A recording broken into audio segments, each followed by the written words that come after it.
Welcome to the channel. I like to call myself Prince's friend. The reason for that is because later on in Prince's career, for some people who have seen Love for One Another and his interview with Chris Rock, which are both also on this channel, he discussed the fact that fan was short for fanatic and didn't really like the fact that he would call these people who contribute to his life so much, as he has to ours, fans and fanatics. So he started calling his fans friends, which is actually why I call my channel Prince's Friend, because I'm definitely, I don't want to say I'm one of his biggest friends, but I mean, I feel like I am, and he's definitely touched my life in an interesting way. Um, One of the things about kind of growing up in a family that Prince was always a part of my family, and it's an amazing thing to have been just brought up with him in my life and with his music. My mom, I was actually born in 1979, and my mom actually had the Prince, his self-titled album, and was playing it all crazy while I was in the womb, is what she tells me.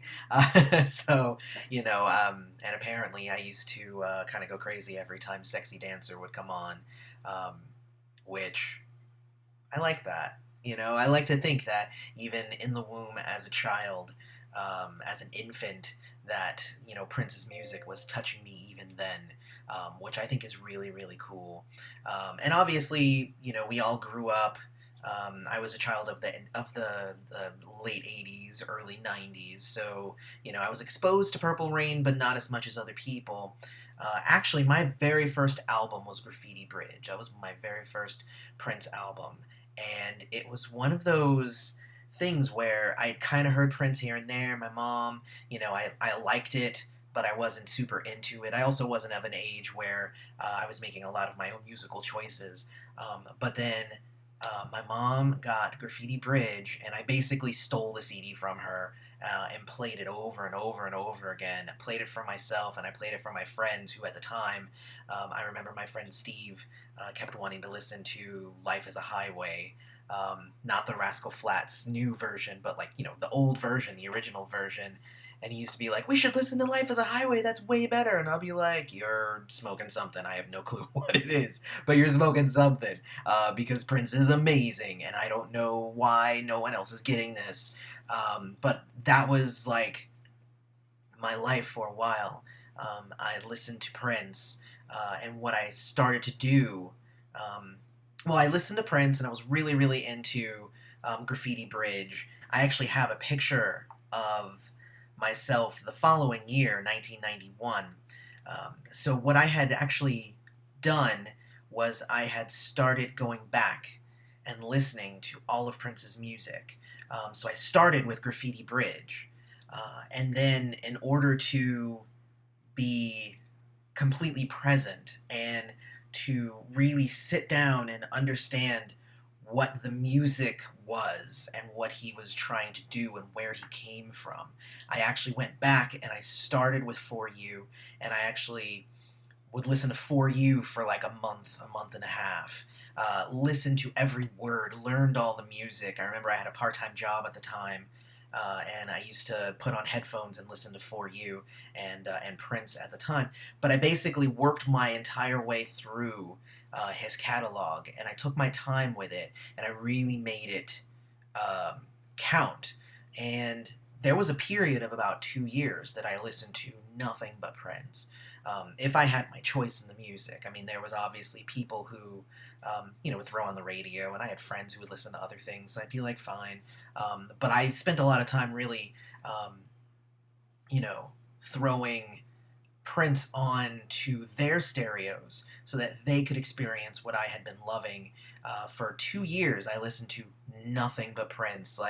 It was funny that I was in the car, and my mom was like, "So do you listen to anything other than Prince?" And I'm like, "Why do I need to? There's so much music out there." But this is just talking 1990 and 1991.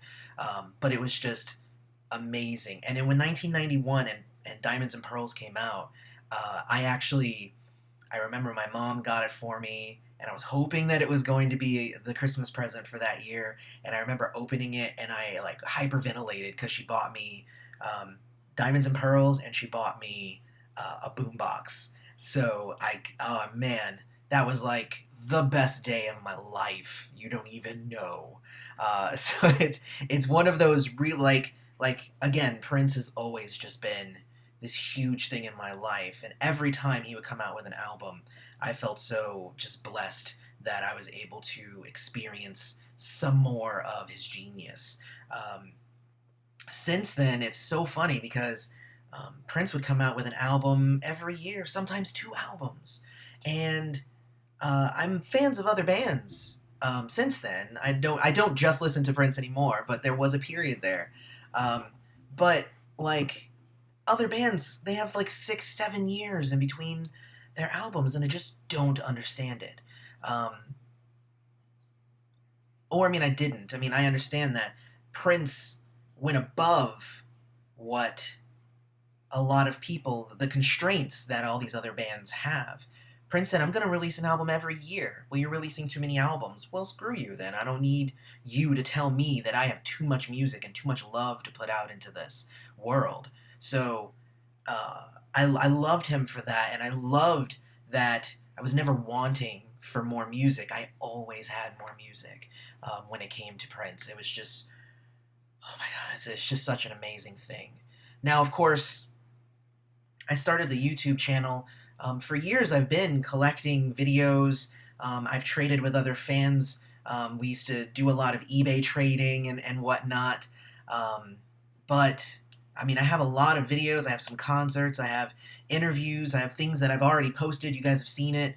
And we're getting up to almost 800 subscribers at this point, which is, I mean, I thought that if I threw these videos up, I might be able to just makes one or two other Prince fans super happy, and I would have never thought that I would get up to 800.